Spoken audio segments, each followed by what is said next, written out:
10,000 world के इस episode की शुरुआत में हम इस कल्टीवेटर को देखते हैं जो कि जहाँ पर अपनी स्पिरिचुअल एनर्जी को रिलीज करता है और इस चीज को देखकर ये सभी लोग काफी ज्यादा शॉक हो जाते हैं। और ये लड़की बोलती है ये तो डेड टेविस है जो कि काफी ज्यादा खतरनाक जगह है। और इस चीज के बारे में सुनकर लिंगफैंग यहाँ पर इस जगह के बारे में इन लोगों से पूछने लगता है। तभी यह कल्टीवेटर लिंगफैंग को बताती है कि इस जगह पर काफी ज्यादा अंधकार और डेथ मौजूद है। साथ ही यह जगह कितनी ज्यादा खतरनाक है इस बात का अंदाजा तुम इस बात से लगा सकते हो कि एक इमोर्टल किंग लेवल का कल्टीवेटर भी वहां जाने से डरता है। तभी ये लेडी एल्डर बोलती है हम लोगों को हमेशा इस कल्टीवेटर की गतिविधियों के ऊपर नजर रखना चाहिए क्योंकि अभी हम लोगों को वॉर की यहाँ पर प्रतीक्षा करनी चाहिए। और साथ ही लिंगफैंग क्या तुम इस चीज में हम लोगों की यहाँ पर मदद कर सकते हो। इस बार लिंगफैंग बोलता है मैं तो आप लोगों की मदद करने के लिए तैयार हूँ लेकिन पहले मुझे अपनी पावर को दोबारा से रिकवर करना होगा। इसीलिए जब तक मैं अपनी पावर को रिकवर नहीं कर लेता हूँ तब तक मैं आप लोगों की कोई भी मदद नहीं कर सकता हूँ। इस बार ये लेडी एल्डर बोलती है लिंगफैंग तुम्हारी बॉडी के अंदर में एवेन्यू की मोहर मौजूद है इसीलिए मुझे लगता है कि ये दुनिया की इच्छा होनी चाहिए। लेकिन हालांकि हम लोगों की ये दुनिया अपूर्ण है इसीलिए अभी भी इमोर्टल टेक्निक के कुछ अंश इस दुनिया में मौजूद हैं। इसीलिए लिंगफैंग अगर तुम इस चीज का अभ्यास करते हो तो इस चीज की वजह से तुम्हारी कल्टीवेशन काफी तेजी के साथ रिकवर हो सकती है। तभी लिंगफैंग बोलता है उत्पत्ति की शक्ति सच में काफी ज्यादा अनमोल है इसीलिए आपको पहले अपने शर्तों के बारे में मुझे बता देना चाहिए। इस बार ये लेडी एल्डर बोलती है लिंगफैंग तुम्हें इस कागज के ऊपर यहाँ पर अपना साइन करना होगा क्योंकि मुझे पता है कि तुम फ्यूचर में बहुत ही ज्यादा पावरफुल होने वाले हो इसलिए मैं चाहती हूँ कि तुम मेरे लोगों की सुरक्षा करो। इस बार लिंगफैंग भी हाँ बोलकर इस पेपर के ऊपर साइन कर देता है। साथ ही वो बोलता है जब कभी भी आप लोगों के सेक्ट के ऊपर खतरा आएगा तो मैं आप लोगों की रक्षा करूंगा। यह बोलकर लिंगफैंग इस पेपर को इस लेडी को दे देता है जिसे पाकर ये लेडी काफी ज्यादा खुश हो जाती है और वो बोलती है अब तुम होली लैंड में जाकर कल्टीवेशन कर सकते हो। इसके बाद हम लोगों को सीधे होली लैंड का सीन दिखाया जाता है जहाँ पर काफी ज्यादा हाई अमाउंट में स्पिरिचुअल एनर्जी मौजूद होती है। साथ ही ये लेडी एल्डर लिंगफैंग को बोलती है यह हम लोगों की दुनिया की सबसे ज्यादा अच्छी जगह है क्योंकि इस जगह पर काफी ज्यादा स्पिरिचुअल एनर्जी मौजूद है जिसकी वजह से तुम काफी तेजी के साथ अपनी कल्टीवेशन को दोबारा से रिकवर कर सकते हो। और मुझे तुम्हारे ऊपर विश्वास है कि तुम अपने सभी सील को बहुत ही आसानी के साथ तोड़ दोगे। और जहाँ तक प्रेजेंट फेरी लोग में प्रवेश करने की बात है तो यह कुछ अलग है क्योंकि दोनों लोगों में कल्टीवेशन करने के नियम कुछ अलग हैं। क्योंकि अगर तुम लिंगफैंग मेरी दुनिया में ट्रू इमोर्टल लेवल को हासिल कर लेते हो तो मुझे इस बात का डर है कि बाहर की दुनिया से हम लोगों की दुनिया के ऊपर काफी बड़ी बड़ी मुसीबत आ सकती है। तभी थंडर ड्रैगन लिंगफैंग को बोलता है यहाँ पर डरने की कोई भी बात नहीं है क्योंकि युआन सेंग को सबसे पहले ट्रू इमोर्टल लेवल तक पहुँचना होगा क्योंकि जैसे ही हम लोग इस जगह से बाहर निकलेंगे तो मैं ट्रू गॉड के दायरे के ऊपर हमला कर दूंगा।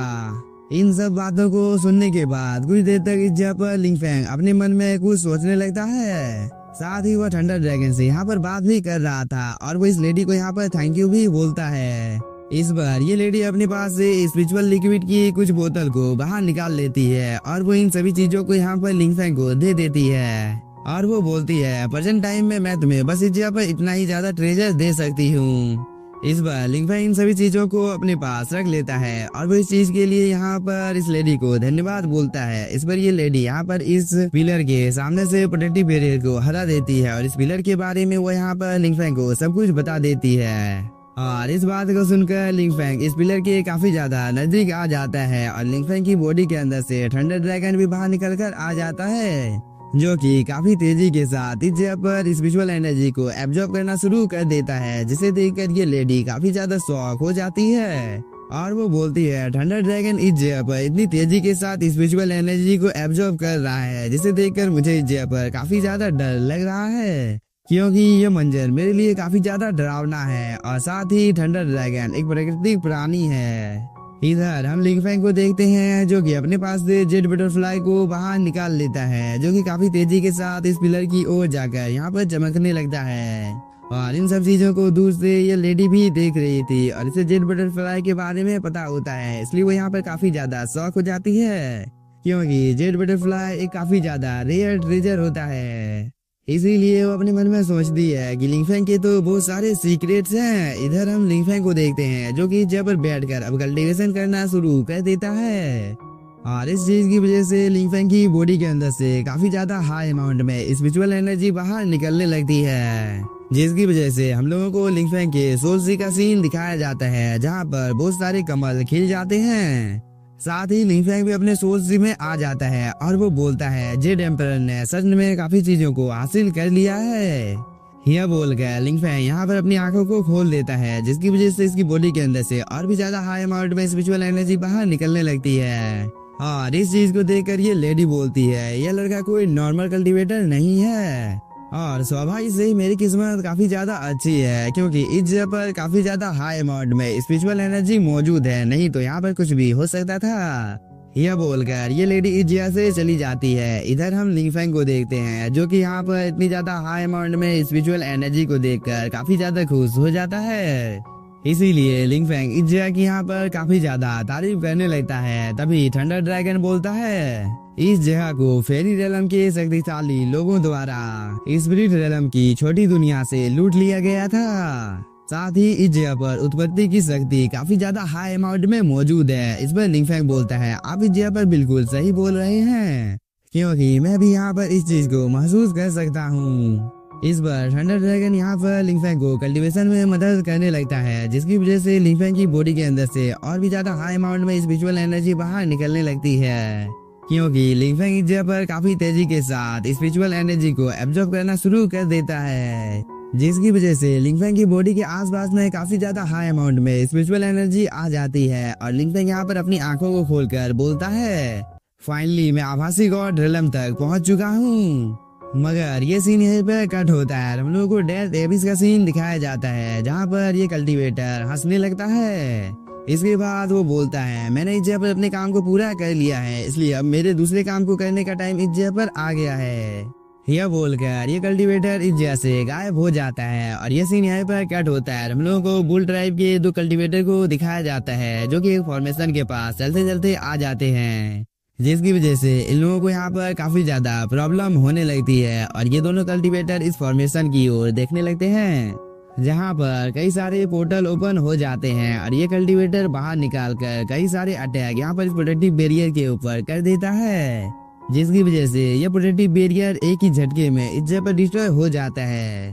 और इस चीज की वजह से यहाँ पर इन सभी को काफी ज्यादा तकलीफ हो रही थी। तभी ये कल्टीवेटर इस पोर्टल को देखकर बोलता है क्या होली एम्परर बाहर आ चुका है। यह बोलकर ये कल्टीवेटर इस डीमन के साथ इस जगह पर फाइट करने लगता है, लेकिन बहुत ही ज्यादा मारने के बाद भी ये कल्टीवेटर यहाँ पर इस डीमन का कुछ बिगाड़ नहीं पाता है और इस चीज को देखकर ये डीमन यहाँ पर काफी ज्यादा हंसने लगता है। इसके बाद वो अपने साथियों को लेकर इस जगह पर अपीयर हो जाता है, जिसे देखकर बुल ट्राइब का ये कल्टीवेटर काफी ज्यादा शॉक हो जाता है। ये तो हेवनली वंडरलैंड के कल्टीवेटर हैं, आखिरकार ये लोग इस जगह पर क्या कर रहे हैं। यह बोलकर ये फाइट के लिए इस जगह पर तैयार होने लगता है, लेकिन तब तक ये डीमन इस एल्डर को जान से मार देता है, जिसे देखकर ये बाकी के कल्टीवेटर काफी ज्यादा डर जाते हैं क्योंकि ये डीमन काफी ज्यादा पावरफुल होता है। क्योंकि जैसे ही ये डीमन इस जगह पर अपनी बांसुरी को बजाना शुरू करता है तो इस चीज की वजह से इन सभी कल्टीवेटर को यहाँ पर काफी ज्यादा तकलीफ होने लगती है और इस मौके का फायदा उठाकर यहाँ पर ये डीमन अपने पोर्टल के अंदर से काफी ज्यादा स्पिरिचुअल बर्ड को समन कर लेता है, जो कि काफी तेजी के साथ इन सभी के ऊपर अटैक करने के लिए जाने लगता है। मगर तभी यहाँ पर एक पोर्टल ओपन होता है जिसके अंदर से बुल ट्राइब का एक पावरफुल एल्डर बाहर निकलकर आ जाता है और वो बोलता है मैं अब इस जगह पर आ गया हूँ, इसलिए तुम लोगों को डरने की कोई भी जरूरत नहीं है। यह बोलकर ये एल्डर यहाँ पर अपनी पावर को एक्टिवेट कर लेता है और वो अपने एक ही अटैक से यहाँ पर इस डीमन के सभी अटैक को डिस्ट्रॉय कर देता है, जिसकी वजह से इस डीमन को काफी ज्यादा गुस्सा आ जाता है और वो अपनी बांसुरी को और भी ज्यादा तेज बजाने लगता है, जिसकी वजह से यहाँ पर एक बहुत ही ज्यादा पावरफुल बीस्ट आ जाता है जो कि काफी तेजी के साथ बुल ट्राइब के इस एल्डर के ऊपर हमला करने के लिए जाने लगता है, जिसे देखकर बुल ट्राइब का एल्डर यहाँ पर अपनी स्पिरिचुअल बॉडी को समन कर लेता है और वो इस अटैक को एक ही झटके में डिस्ट्रॉय कर देता है। और इस चीज की वजह से इस डीमन को और भी ज्यादा गुस्सा आ गया था, इसलिए वो अपने जंजीरों में यहाँ पर इस स्पिरिट को जकड़ने की कोशिश करने लगता है, जिसकी वजह से बुल ट्राइब के इस एल्डर की हालत काफी ज्यादा खराब हो जाती है। मगर ये सीन यहीं पर कट होता है और हम एक बुल ट्राइब के दूसरे कल्टीवेटर को देखते हैं जो कि इस गेट के अंदर जाने की कोशिश कर रहा था। इसीलिए वो इस एल्डर से इस जगह पर परमिशन मांगता है और कुछ देर तक बहस करने के बाद ये एल्डर भी इस कल्टीवेटर को अंदर आने की इजाजत दे देता है, जहाँ पर एक इमोर्टल किंग लेवल का ट्रेजर मौजूद होता है जिसके अंदर से काफी ज्यादा टेरिफाइंग एनर्जी बाहर निकल रही थी। और इस चीज को देखकर ये कल्टीवेटर भी यहाँ पर काफी ज्यादा खुश हो जाता है। तभी ये ट्रेजर यहाँ पर इस कल्टीवेटर का काफी ज्यादा मजाक उड़ाने लगता है और वो बोलती है, तुम तो सिर्फ ट्रू इमोर्टल हो इसलिए तुम मेरे योग्य नहीं हो। इस बात को सुनकर ये एल्डर यहाँ पर मुस्कुराने लगता है और वो बोलता है, तुम इस जगह पर गलत हो। यह बोलने के बाद ये एल्डर यहाँ पर अपनी पावर को एक्टिवेट कर लेता है, जिसकी वजह से काफी ज्यादा जंजीर निकलकर इस ट्रेजर को यहाँ पर जकड़ लेते हैं और इस चीज की वजह से यह ट्रेजर इस जगह पर चिल्लाने लगती है। तभी ये एल्डर इस ट्रेजर को बोलता है, तुम्हारी किस्मत काफी ज्यादा अच्छी है क्योंकि तुम्हें इस जगह पर मेरी सेवा करने का मौका मिल रहा है, इसलिए तुम्हें खुशी खुशी इस चीज को एक्सेप्ट कर लेना चाहिए। मगर ये सीन भी यहीं पर कट होता है और हम लिंगफैंग को देखते हैं जिसने यहाँ पर अपनी कल्टीवेशन को पूरा कर लिया था और वो बोलता है, अगर मेरी स्पिरिट और एक कदम इस जगह पर उठाती है तो मैं वंडरलैंड लेवल को भी तोड़ने में सक्षम हो जाऊंगा। इसीलिए सबसे पहले मुझे इस जगह पर इमोर्टल लॉ को संगठित करना चाहिए। यह बोलने के बाद लिंगफैंग इस जगह पर इन सभी लोगों को बाहर निकाल देता है और लिंगर इस जगह को देखकर काफी ज्यादा शौक होती है, इसीलिए वो अपने पिताजी यानी कि लिंगफैंग के पास आकर बोलती है, हम लोग आखिरकार कहाँ पर हैं। इस बार लिंगफैंग इस जगह के बारे में बताने लगता है कि इस जगह को होली लैंड कहा जाता है और मैं इस जगह पर अपनी कल्टीवेशन को बढ़ाने के लिए आया हूँ, ताकि जब मैं काफी ज्यादा पावरफुल हो जाऊंगा तब मैं तुम्हारी सिस्टर यानी कि फेंगर को बचाने के लिए जाऊंगा। तभी फेंगर बोलती है, तो पिताजी मुझे भी इस जगह पर अच्छी तरीके से कल्टीवेशन करना होगा ताकि मैं भी और भी ज्यादा पावरफुल हो सकूं, ताकि जरूरत पड़ने पर मैं आपको प्रोटेक्ट कर सकूं। इस बात को सुनकर लिंगफैंग काफी ज्यादा खुश हो जाता है और वो अपने साथियों को बोलता है, ये तुम सभी के लिए एक काफी ज्यादा दुर्लभ अवसर है, इसलिए तुम लोगों को इस चीज का फायदा उठाना चाहिए। और इस बात के यहाँ पर साटियान के सुनने की ही देरी थी और वो यहाँ पर बाहर निकलकर इस जगह पर इन सभी स्पिरिचुअल एनर्जी को एब्जॉर्ब करना शुरू कर देता है। साथ ही वो बोलता है, मेरी किस्मत काफी ज्यादा अच्छी है क्योंकि इस जगह पर काफी ज्यादा स्पिरिचुअल एनर्जी मौजूद है, इसीलिए अब इस जगह पर जितनी भी ज्यादा स्पिरिचुअल एनर्जी मौजूद है मैं उन सभी को एब्जॉर्ब कर लूंगा। तभी लिंगफैंग बोलता है, चलो अब हम फायर के नियमों को भी शुरू करते हैं। लेकिन लिंगफैंग के ये बोलने के साथ ही हम लोगों का ये एपिसोड हो जाता है खत्म। तो अगर आप लोगों का एपिसोड पसंद आया होगा तो चैनल को सब्सक्राइब कीजिए और बिल्कुल like. Thank you for watching.